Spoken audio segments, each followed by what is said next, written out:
Hello and welcome to Battleground Bihar.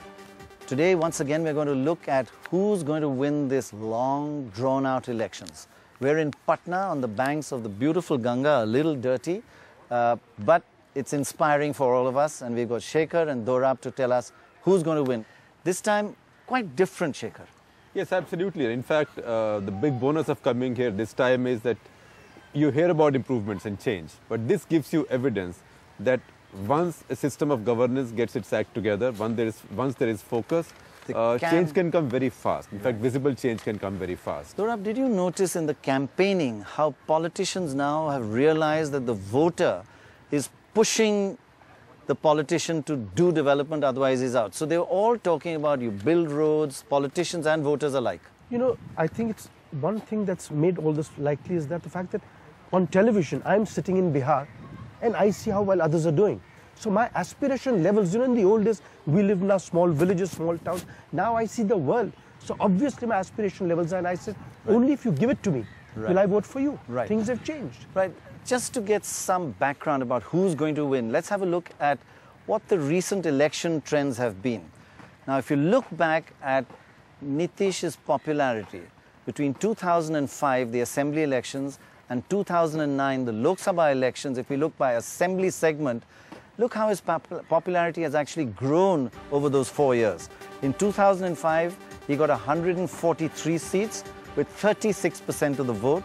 In 2009, 143 went up to 175, and his votes went up from 36 to 38. That's Nitish plus the BJP.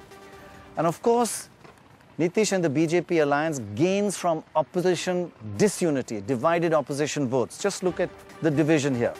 Lalu and Paswan in 2009 had 26% of the votes and the Congress 10%.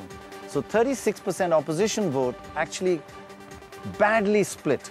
So the seats that Lalu and Paswan got were 38 and the Congress got 10. So one of the big advantages that Nitish and the BJP have is they have a divided opposition, and it's even more so this time.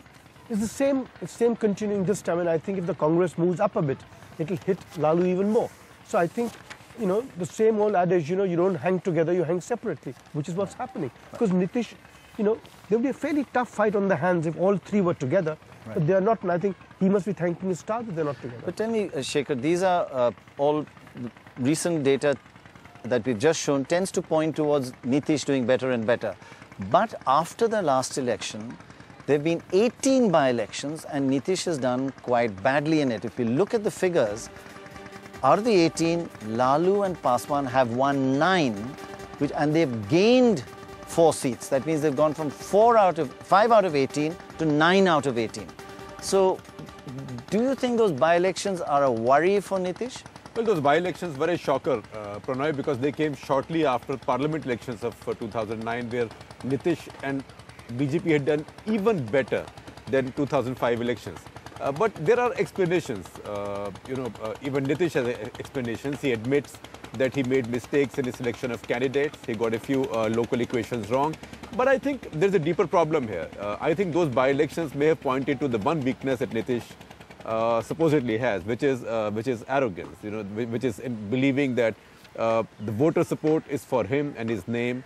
And what matters is he as a person and not a political system. But at the same time... But to some extent, he is a towering leader over the others. Yes, and as he would explain to you, his party is also a bit of a mob because his party was put together. There were factions under different leaders, Sharad Yadav, George Fernandez, Nitish himself. So JDU is a bit of a curiosity as a party.